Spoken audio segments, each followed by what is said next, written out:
नमस्कार. गणपती बाप्पा मोरया, मंगलमूर्ती मोरया. आपण खेतवाडीमध्ये आहोत आणि खेतवाडीमध्ये मागील पाऊण तासामध्ये आपण उंच मूर्त्या पाहत आहोत आणि आज आपण ज्या मंडळाकडे आहोत त्या मंडळाने सर्वात मोठी मूर्ती साकारलेली आहे. मूर्तिकार सुनील वराडकर यांनी साकारलेली मूर्ती जर आपण पाहिलं तर 40 फूट ही मूर्ती आहे.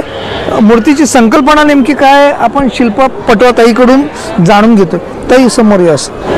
आपल्या मागे पाहिलं तर सगळ्यात महिला भगिनी आहेत. हे आदिशक्तीचंच एक ग्रुप आहे.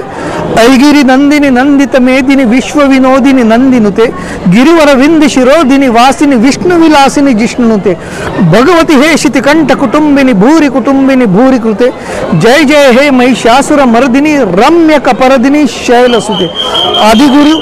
आद्य गुरु शंकराचार्य आदि शंकराचार्यांनी हे महिषासुर मर्दिनीचं स्तोत्र रचलेलं आहे. ताई नमस्कार, आपलं स्वागत आहे.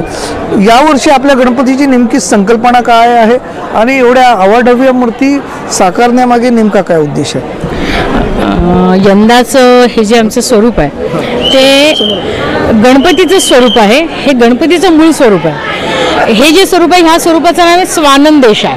आता स्वानंद देशाय मधला जो स्वानंद आहे तर तो स्वानंदाचा अर्थ असा होतो की हे गणपती बाप्पा जेव्हा त्यांच्या भक्तांची भक्ती बघून आनंदी होतात तेव्हा ते स्वानंद म्हणून त्यांना एक नाव प्राप्त झालेलं आहे. हे जे स्वानंद देशाय जे लोक आहेत ते गणेश लोकामध्ये आहे. गणेश लोक आणि स्वानंद देशाय. तर गणेश लोकाचं महत्त्व असं आहे की एक आपल्या या पूर्ण गॅलेक्सीमध्ये बरेच सूर्य आहेत. तर त्या सूर्यांचे जे शेवटचा सूर्य आहे तिकडे हे स्वानंद देशायचं स्वतः गणपतीचं हे लोक आहे. तर हे जे स्वानंद देशाय जो आहे जो हा स्वानंद गणपती म्हणून आहे ह्याचं फक्त उच्चारण गणेश लोकामध्येच केलेलं आहे. बाकी हे ह्याचं नाव किंवा बाहेर असं तुम्ही म्हणाल जसं आपण गणेशाची 21 वाचतो त्याच्यामध्ये ह्यांचं नाव नाही. हे एक वेगळं आणि कोणाला माहिती नाही ते रूप आहे. गणेश पुराणामध्ये हे रूप आहे. मग या रूपाची महती नेमकी काय आहे? या रूपाची महती अशी आहे की भक्तीने तो तल्लीन झाला, भक्तांची भक्ती बघितली आणि हे जी त्यांची पोज आहे तर त्या भक्तीमध्ये तो तल्लीन होऊन त्याचं नृत्य चालू आहे. मग आता गणेश ज्या अश्वावरती आरूढ आहे ते नेमकं अश्व आहे की गजा आहे? नाही, 3 प्राणी मिळूनच हे त्यांचं एक वाहन आहे. त्याला म्हणतात याली. याली. त्याच्यामध्ये एक घोडा आहे, हत्ती आहे, मगर आहे. असं ह्या तिघांचं मिळूनच एक ते त्यांचं वाहन आहे. म्हणजे उंदराच्या अगोदरचं जे वाहन असेल तर त्यांचं हे याली वाहन आहे. अस्ति आरंभा असं म्हटलं तरी काही हरकत नाही. सगळ्यात महत्त्वाची गोष्ट आहे ज्या गोष्टी सर्वसामान्य गणेश भक्तांना माहिती नाही त्यावरती ह्या गणेशाची संकल्पना यांनी मूर्त स्वरूपात साकारलेली आहे. त्यात गणेशाच्या वाहनामध्ये उंदीर तर असतो परंतु इथे जर आपण पाहिलं तर अश्व आहे, त्याच्यानंतर मगर आहे आणि हत्ती आहे म्हणजे गज आहे. तो गजवदना असूनही त्याने गजावरती स्वार होऊन अंतराळामध्ये त्याची परिक्रमा भ्रमणा सुरू आहे असं म्हटल्यास वावगं ठरत नाही. महिलांचा मंडळामध्ये पुढाकार आपल्याला दिसून येतोय. इथे महिला वर्गाचा नेमका कशा पद्धतीने प्रतिसाद लाभतोय? महिलांचे कोणते कार्यक्रम आयोजित करण्यात येतात? आमच्या खेतवाडी 11वी गल्ली सार्वजनिक गणेशोत्सव मंडळ मुंबईचा महाराजा आमचं 2022-23-24ला आम्हाला वर्ल्ड रेकॉर्ड्स इंडियाचा आम्हाला पुरस्कार प्राप्त झालेला आहे की महाराष्ट्रातील सर्वात उंच मूर्ती.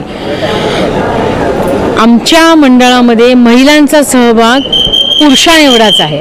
आमच्या मंडळामध्ये 150 महिला मंडळ आमचं आहे. 150ची संख्या आहे महिलांची.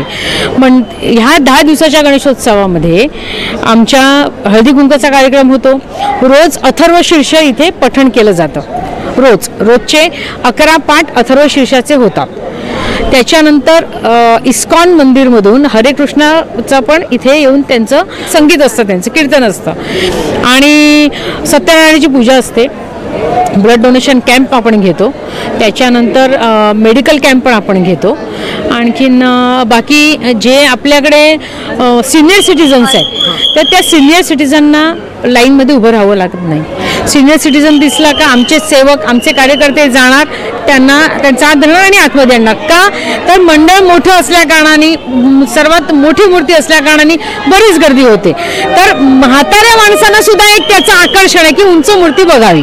महिलांसाठी आपल्या मंडळाकडून काय UPSC MPSC ची तयारी होण्यासाठी मुलींसाठी आता ह्या सगळ्या मुली दिसतात इथे पुढे ग्रॅज्युएशन लेवलचे आहेत, काही जणींचं ग्रॅज्युएशन झालं असेल तर त्यांच्यासाठी UPSC MPSC किंवा त्या समकक्ष ज्या परीक्षा होतात त्या परीक्षेसाठी काही क्लासेस वगैरे अशा काही भविष्यामध्ये आपल्या योजना आहेत का? या योजनांचा मंडळ आम्ही विचार करतो आहोत कारण की त्या ह्याच्याने एक मंडळाचं आणि मंडळातील जी आत्ताची लहान मुलं आहेत ती एक वयामध्ये आलेल्या मुली असतील 18 ते 22 पर्यंत तर त्यांना प्रोत्साहित करण्याचं काम यंदा आम्ही असं ठरवलं की पुढच्या वर्षीपासून तो उपक्रम आपल्याला हाती घ्यायचा आहे की MPSC असू दे UPSC असू दे किंवा सिव्हिल डिफेन्स असू दे. तसंच आपलं जे फायर फायटरचं जे ट्रेनिंग सेंटर आहे तर त्यांनी सुद्धा आम्हाला अप्रोच केला की आम्ही तुमच्याकडे ट्रेनिंग सेंटर कॅम्प आम्ही ठेवतो म्हणून.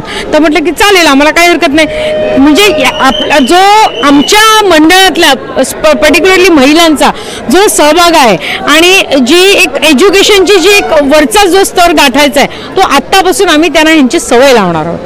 ओम अन्नपूर्णे सदापूर्णे शंकर प्राणवल्लभे ज्ञान वैराग्य सिद्ध्यर्थम भिक्षान देही च पार्वती गणपती बाप्पा मंगल मूर्ती.